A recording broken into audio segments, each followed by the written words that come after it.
I cannot stand Mr. Baseball. Oh, you son of a bitch. I knew it. Here we go. Yeah, I tried to throw a little bit back. Love that logo, love that jersey, love that color scheme, everything about it. Welcome to episode 67 of the Not Another Sports Podcast, the home of sports talk for the average Joe. My name is Jason. I'm David. And we're back at you after a bit of an extended break. And that's my fault. Well, we had things happen. The way it fell. Yeah, the way everything fell, the way everything happened, it's just, yeah. You had a sleepover you were dealing with on a Saturday, and I got asked to go do something Friday spur of the moment with two gentlemen we'll be talking about later. It happens, you know. Hey, life happens. Yeah, I know. So that's why we weren't out.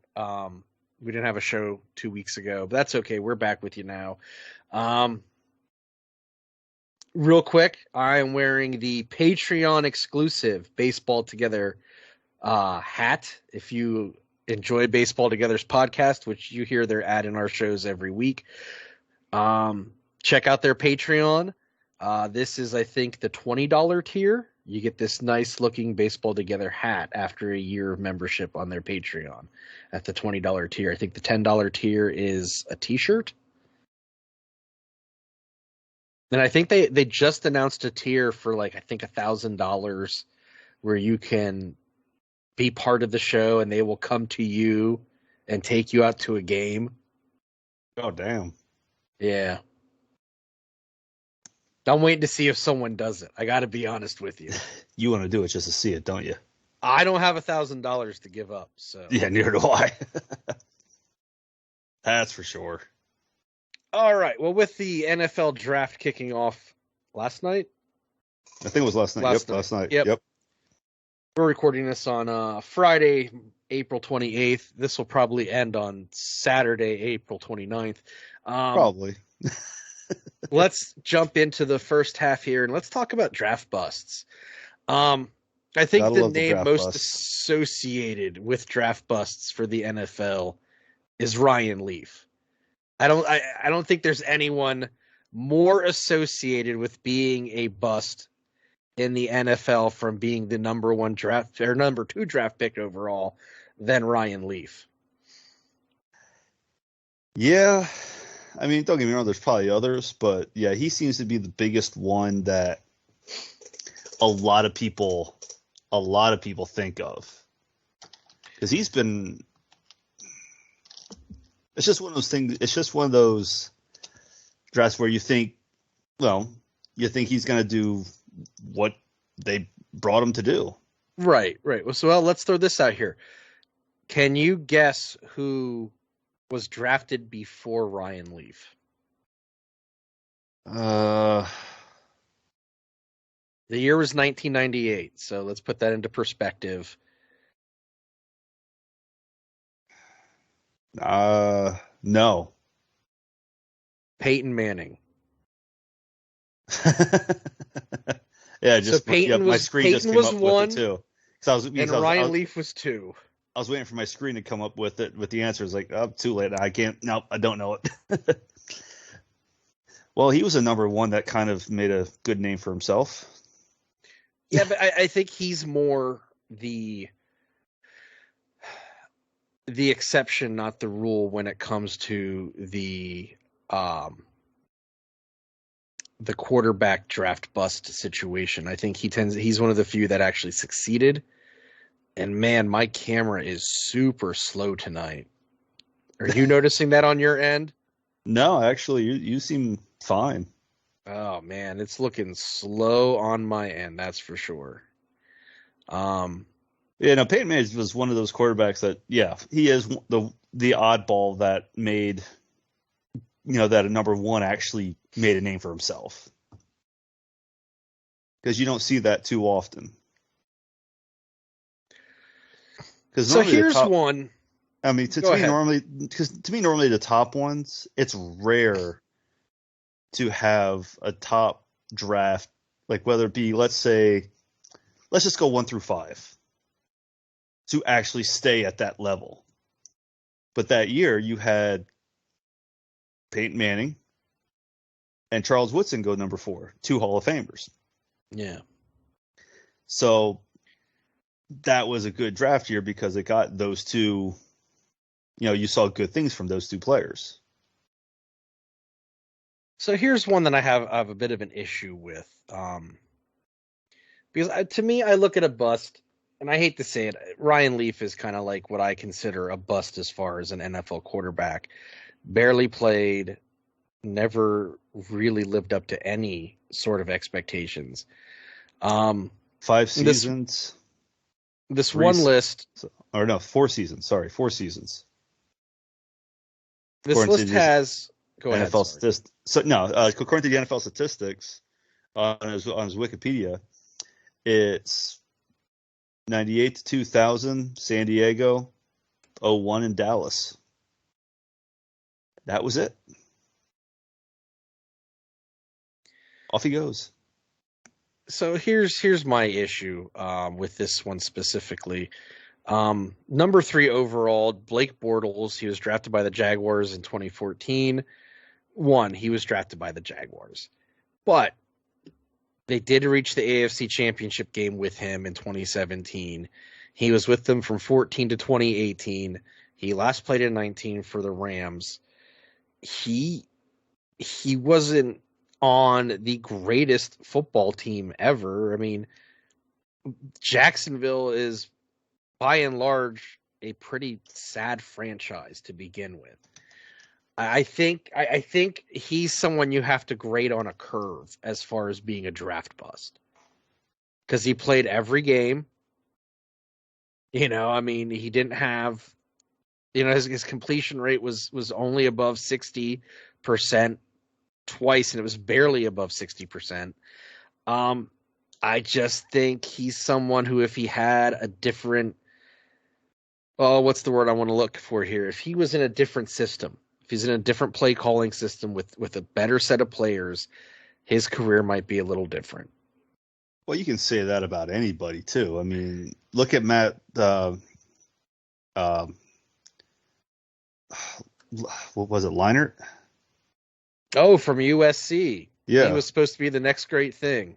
Yeah, and he ended up being a bust because he didn't spend much time in the. His NFL career wasn't the longest either. He was first round 10 overall, but still, he was supposed to be that guy that would, bring the Cardinals to the promised land. But he spent 4 seasons in Arizona, 2 in Houston, and even 2010 he didn't even play, and he finished his career with Oakland. Well, that's the thing. Blake Bortles played. Outside of his final season, he played every game he when he was with Jacksonville. He didn't miss a game playing for Jacksonville. He completed from 2014 to 2018, he completed every season. Think of this though. He wasn't a bust as far as getting hurt. He was more, the system he was in was a bust for him as a player. You know what I mean? Like he was consistent. He just was in a bad system. I just think in that situation, you're calling him a bust, and maybe that's not the case. Maybe the team he was on failed him. Well, I know this always goes back to Tom Brady because he's kind of like the benchmark to kind of compare to from where he went in the draft and the system he walked into. Well, so,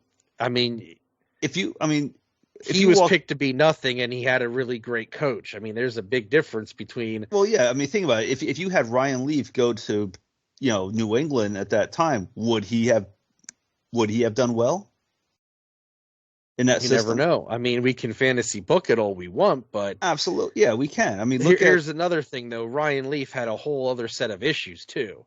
True. His ego was a big problem for him. Well, look at Johnny Manziel. He was a big one that kind of was a draft. He went to the Browns, supposed to be the biggest one there because he was. What was his nickname? Johnny Football?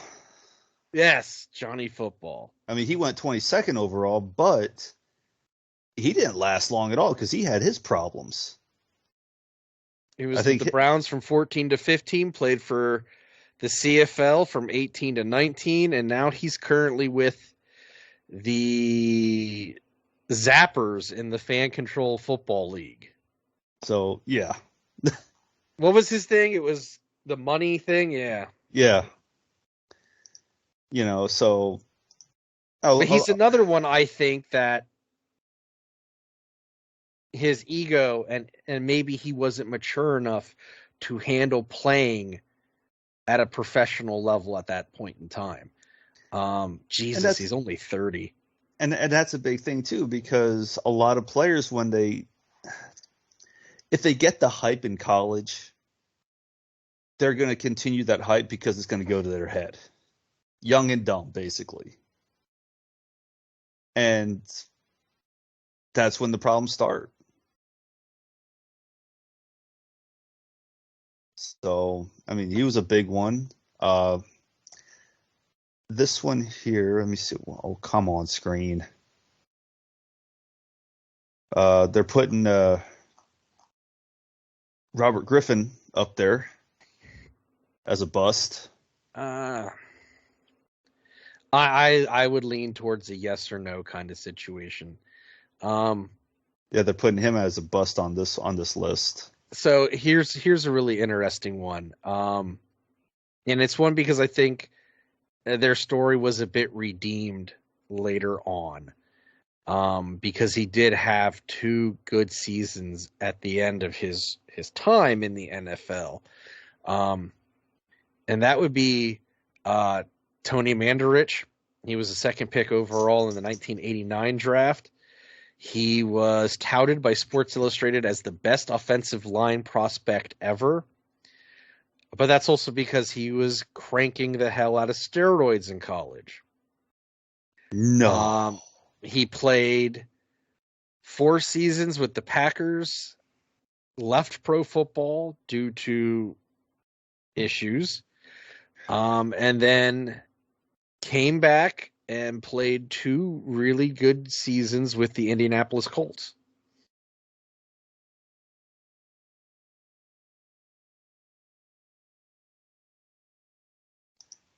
Yeah, it's kind of, I mean, I can only imagine what the teams are like when it comes draft day and you got this guy who's supposed to be the saving grace. He's supposed to be the next big thing of, let's say, a quarterback. Let's just go that route. He's supposed to be the next big quarterback, but all of a sudden it's just like he just flops. But he was all hyped up. The combine was great for him. Then all of a sudden, downhill. Well, as soon as he's drafted, as soon as he hits the big time, basically. And you know, there's different reasons guys bust, and I'm a little more lenient to guys who have career. Like, if someone has an injury and their career is never the same, are they truly a bust, or are they a bust because we'll never know what could be? Injuries are one thing because it's something that you just can't help. That's something that you can't. It's going to happen. Injuries are going to happen one way or another. You know, I mean, but when you have a player who has no injuries throughout his whole, let's say, his whole college career, did great in college, gets hyped up big time, and all of a sudden becomes a flop. Then what is it? That's different. Then you're looking at is that player mentally prepared to play mature at a enough professional level? Are Basically mature enough they to play? Can they handle the heat? Well, maturity and mentally prepared to me are 2 different things, because you can be immature and still be able to play at a high level. I mean, then you become arrogant at that point, because you're cocky. You think you can do everything. You're set. I mean, if you can deliver, fine, but that's going to bite you in the rear. Let me put it this way, and we'll move into we'll take this the NBA route, because this is the best person that came to my mind. Dennis Rodman, most people would say, was not the most mature athlete on the court. You don't. However, he could play at an extremely high level and did so with multiple teams. Agree. So, that's where my argument goes to. You can be immature mentally, but you can still have the tenacity, both physically and emotionally, to be a high-level athlete in a professional setting. To have that talent. To have that And talent I also to really think exceed. To say it about a Johnny Manziel, he had success in college, but he was also very spoiled from college and having that success. Again, he was hyped up. Right, and he bought into his own hype. That plays a big role in success or not. If you're going to believe your own stuff and you're going to, buy into what everyone's saying about you, you're not going to put in the work because you're going to assume that the work's already done. It's going to be given to you at that point. And you know what? I'll say this about Johnny Manziel. The dude kept playing football. He kept playing. He played in the CFL. He took the demotion to go down there and go up there, and keep playing. You know what I mean? He didn't, and he's still playing in the fan control league, which I think there's a bunch of former NFL guys who play in that. I'm not entirely sure what it's about, but I mean, he clearly still loves the sport enough to keep playing, so I can't knock him too hard. No, at least he's still going at it. At least he's still doing it. At least. You're right. But who knows? I mean, it's just one of those things to where I don't know. I just know a lot of times. I just know a lot of times with the draft picks, it's always just it is a toss up with anything. It's always a toss up. Right. It's just one of those things to where, like, look at Trey Lance for the Niners. He was supposed to be the saving grace this year, and a couple games in, injury happened. So now it's going to be the question of, will he be starting next season for the Niners, or will Brock Purdy be doing it? That's it.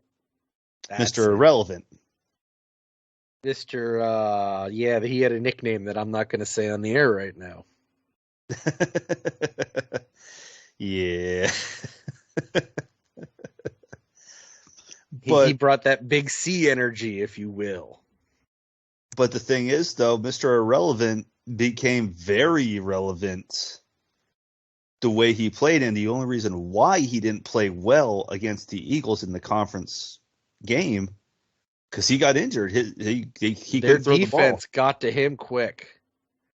I mean, he couldn't throw the ball at all. His arm was that hurt, he couldn't throw the ball. I mean, so that's why he couldn't. And you know what? That Eagles team is going to be something for a while. Oh yeah, that defense that the Eagles had something else, man. It's ridiculous. Is something else. So you go from, Trey Lance went out towards the beginning of the season. Jimmy Garoppolo came in. He got them so far. He went out. And then you got this last pick in the draft, takes them all the way to the conference finals. They got hit with the injury bug big time.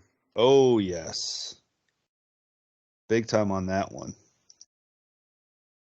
Because I know it's just, yeah.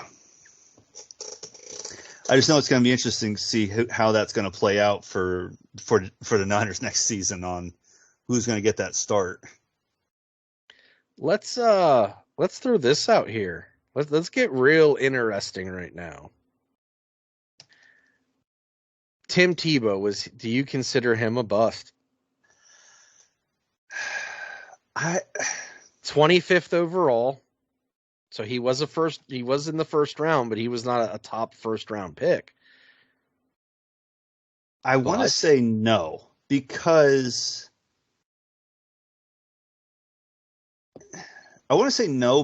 yes, he did not take any team to the Super Bowl, but he did play great when he was with the Broncos. He had one really good partial season. But that's for the thing, though. A lot of times they will see just that. They'll have one season, and then they'll consider like either a yay or nay. I mean, I don't know. That's a weird one because he didn't spend long in the NFL, but he wasn't like a top 5 draft. Yeah, he didn't spend long in the NFL, which would lean towards bust. And the only reason I'm bringing him up is because I think ESPN's still talking about him. What, isn't he an analyst somewhere? I don't know what he does anymore, but I mean, he was trying to come back as what was it, like 2 or 3 seasons? We talked about it on here, him coming back as a tight end. Yeah. He's still trying to chase this freaking football dragon that he can't get rid of. Because I know he was playing baseball for a while. He was playing 21. baseball. He was playing baseball in the Mets farm system because he came to Harrisburg a few times in Double-A. Well, he retired officially from baseball in 21. So then was it last season? Was it last season he was coming back as a tight end? Something like that, I think it was. Yeah, I mean, hey, he's chasing his dream, but I don't know. That's one of those toss-up things where he... Yep. I'd almost consider that a bust just because of how hyped he was supposed to be, and all of a sudden just bleh. Well, here's the thing. I don't. He wasn't hyped, but he was hyped because all the experts said he couldn't play as a quarterback in the NFL because he wasn't he wasn't the typical size, quarterback. He didn't throw like a typical quarterback, but he did have some magic with that small run with the Broncos. So I'm not going to take that away from him. The hype machine was really it was ESPN. ESPN loved themselves some Tim Tebow. It didn't matter if he was the worst quarterback in the world or if he was the best quarterback in the world. They loved him. Breaking news in MLB. Oh, but Tim Tebow highlights next. You got to be kidding me. Right. It was the Tom Brady and Tim Tebow show for a few years there on SportsCenter. For a while. Yeah. There was an interesting name to throw out there, see what your thoughts were. Well, here's one that's going to sting even in the NHL. I mean, you're going to when you hear the name, you're going to know Rick DiPietro. Rick DiPietro. Played for the Islanders. Jog my memory here. Played for the Islanders, signed a huge ass contract, and then got injured. And huge ass contracts go hand in hand with busts. Yeah, what's funny though is his contract. The Islanders signed him for an extremely long contract. I'm just actually looking this up here. Islanders, let's see here. Although not the highest earner on the list, DiPietro's buyout will last the longest, with the pain only coming to the end for the Islanders at the end of the 28-29 season. Well, that just means he had a good agent. In the spite of being bought out all the way back in the summer of 2013. I'm just saying this. New York teams whose colors are white, blue, and orange are horrible at negotiating with sports agents. Hence Bobby Bonilla Day every year. Apparently, there's a Rick DiPietro Day now for the Islanders, and no one talks about it. I mean, according to this, DiPietro earned $1.5 million until that time, until the end of the 29th season. Can't beat that. Nope. Can't beat that. But I mean, and that's the risk. First off, big contracts they're almost always a sign of a bust, because some team's going to overpay some guy because the name, basically. Their scouts overvaluated them, is really what it comes down to.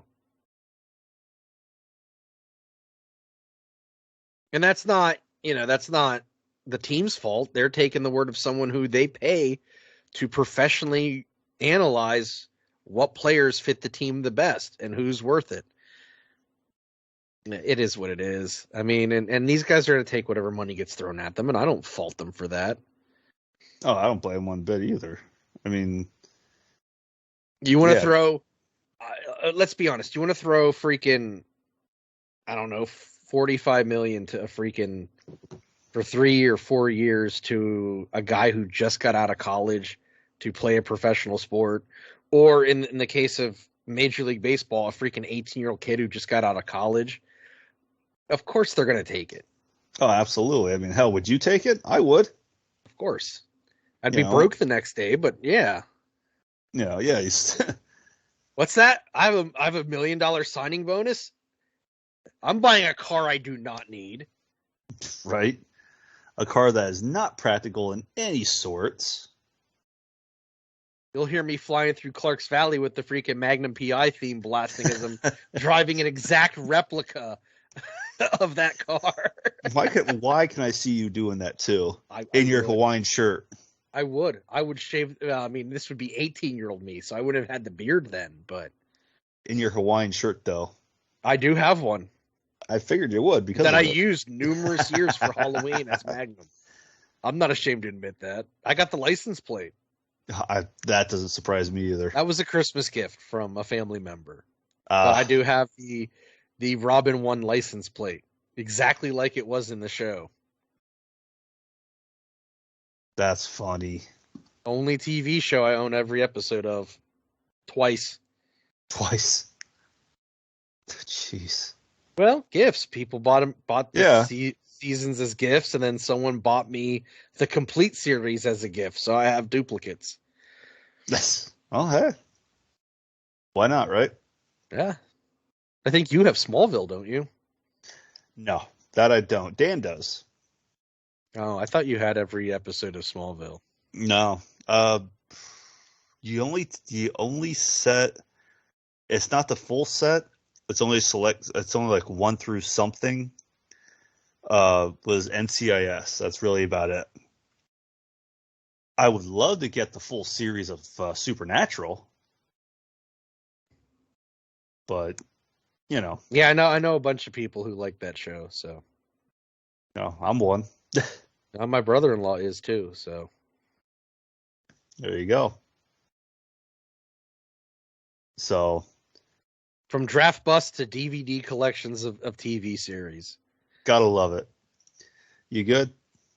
I'm good. All right. That's the end of the first half. We'll be right back. As the volume on this is really low. Wow. Malfunctions all over today. There we go. We'll be right back.